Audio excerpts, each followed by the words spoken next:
அனைவருக்கும் வணக்கம். நான் கிறிஸ்டியன் கீலர், முதுகலை தமிழாசிரியர், புனித மரியன்னை மேல்நிலைப்பள்ளி.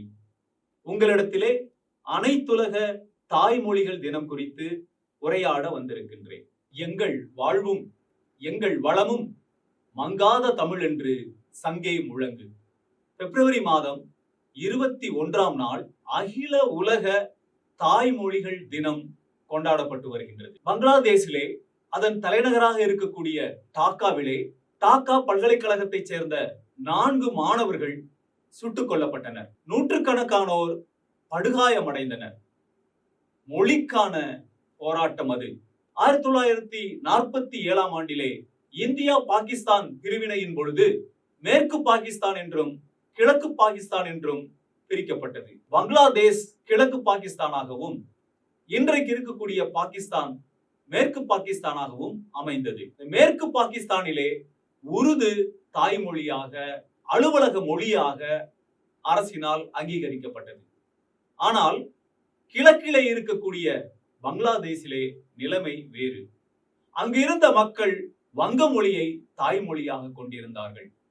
அவர்களுக்கும் உருது கட்டாய மொழியாக திணிக்கப்பட்ட பொழுது அவர்கள் வங்க மொழியே எங்களுக்கு இருக்கட்டும் என்று சொல்லி மொழிக்கான போராட்டத்திலே இறங்கினார்கள்.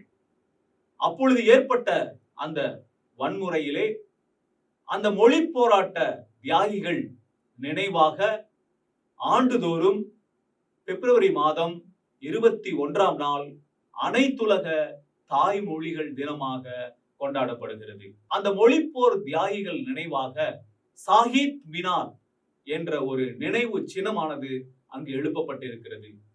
ஆண்டுதோறும் மக்கள் அங்கு சென்று மலர்களை தூவி அந்த நினைவு தினத்தை கொண்டாடி வருகின்றார்கள். பங்களாதேஷிலே மிக உயரிய 2வது தேசிய விருது எகுசே பதக் என்பதாகும்.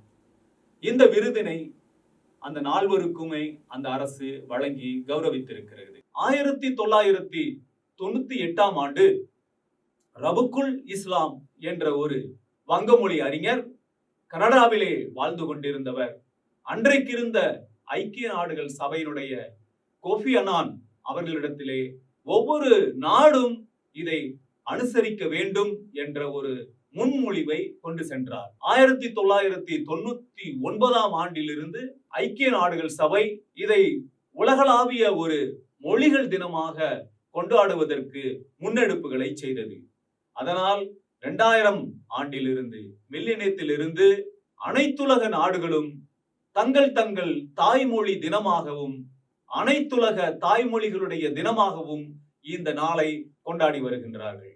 1948ஆம் ஆண்டிலே தேவேந்திரநாத் தத்தா என்ற பாகிஸ்தானிய பாராளுமன்ற உறுப்பினர் பாராளுமன்றத்திலே இதே கருத்தை முன்மொழிந்தார். பாகிஸ்தானிலும் இதே தினத்தை அகில உலக தாய்மொழி தினமாகவும் கொண்டாடி வருகின்றார்கள்.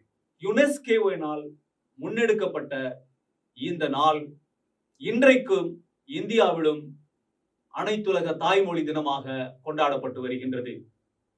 2016ஆம் ஆண்டிலே மைசூரிலே central institute of Indian language என்ற அமைப்பானது உருவாக்கி செயல்பட்டு கொண்டு வருகின்றது. அங்கே இந்திய மொழிகளுக்கான ஆய்வு நடந்து வருகின்றது. இந்திய மொழிகளுக்கான ஆய்வுகள் நடத்தப்பட்டு வருகின்றன. இந்திய நாட்டில் இருக்கக்கூடிய 1645 மொழிகளிலே இன்றைக்கு ஒரு 237 மொழிகள் செயலிழந்து வழக்கிழந்து போய்கொண்டிருக்கக்கூடியதான ஒரு நிலை. இந்த மொழிகளை எல்லாம் மீட்டுருவாக்கம் செய்ய வேண்டும் என்ற நோக்கிலே இந்தியாவிலே இருக்கக்கூடிய அனைத்து மொழிகளும் ஆராயப்பட்டு வருகின்றன, ஆய்வுக்கு உட்படுத்தப்படுகின்றன. அந்தந்த மொழிகளில் இருக்கக்கூடிய பழங்கதைகள், நாடோடி கதைகள், உவமைகள், இவை போன்ற அனைத்து மொழி கூறுகளும் ஆராயப்பட்டு வருகின்றன. ஆக ஒவ்வொருவரும் நம்முடைய தாய்மொழியாகிய தமிழை வணங்குவோம். அதே வேளையிலே எல்லா மொழிகளையும் நாம் மதிக்க கற்றுக்கொள்வோம். New language is a new life.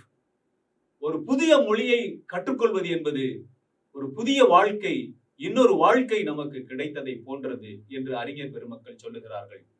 இந்தியாவிலே இருந்த இலக்கியத்திற்கான நோபல் பரிசு பெற்ற ரவீந்திரநாத் தாகூர் அவர்கள் தன்னுடைய தாய்மொழியான வங்க மொழியில்தான் கீதாஞ்சலியை இயற்றினார். ஒரிஜினல் திங்கிங் என்று சொல்லுவோமே, சுயமாக அந்த ஒரிஜினல் டேஸ்ட் என்பது தாய்மொழியில் சிந்திப்பதன் மூலம், தாய்மொழியில் கற்பதன் மூலம் தான் கிடைக்கின்றது. வையத்துள் வாழ்வாங்கு வாழ்பவன் வானுரையும் தெய்வத்துள் வைக்கப்படும் என்கிறார் திருவள்ளுவர். திருவள்ளுவர் எழுதிய இந்த திருக்குறள் உலகின் பல மொழிகளில் மொழிபெயர்க்கப்பட்டிருந்தாலும் தமிழர்களாகிய நாம் இந்த திருக்குறளை நம்முடைய தாய்மொழியிலே படிப்பதில்தான் அந்த ஒரிஜினல் டேஸ்ட், இயற்கையான அந்த சிந்தனையானது தாய்மொழியில் தான் கைவரப் பெறும். நாம் கனவு காண்கின்றோமே, எந்த மொழியிலே கனவு காணுகின்றோம்? நம்முடைய தாய்மொழியில் தான் நாம் கனவு காணுகின்றோம். நாம் சிந்திக்கிறோமே, எந்த மொழியிலே சிந்திக்கிறோம்? தாய்மொழியில் தான் நாம் சிந்திக்கிறோம். நமக்கு அநேக மொழிகள் தெரிந்திருக்கலாம், ஆனால் இயல்பூக்கமாக தாய்ப்பாலுக்கு நிகராக நாம் அருந்திய, நாம் சுவைத்த, நாம் கற்றுக்கொண்ட நம்முடைய தாய்மொழி தான் நமக்கு இயல்பான ஊக்கத்தை தரும் என்று சொல்லி, அனைவரும் இந்த அனைத்துலக தாய்மொழிகள் தினத்தை சிறப்பாக கொண்டாடுவோம் என்று சொல்லி வணங்கி விடைபெறுகிறேன். நன்றி, வணக்கம்.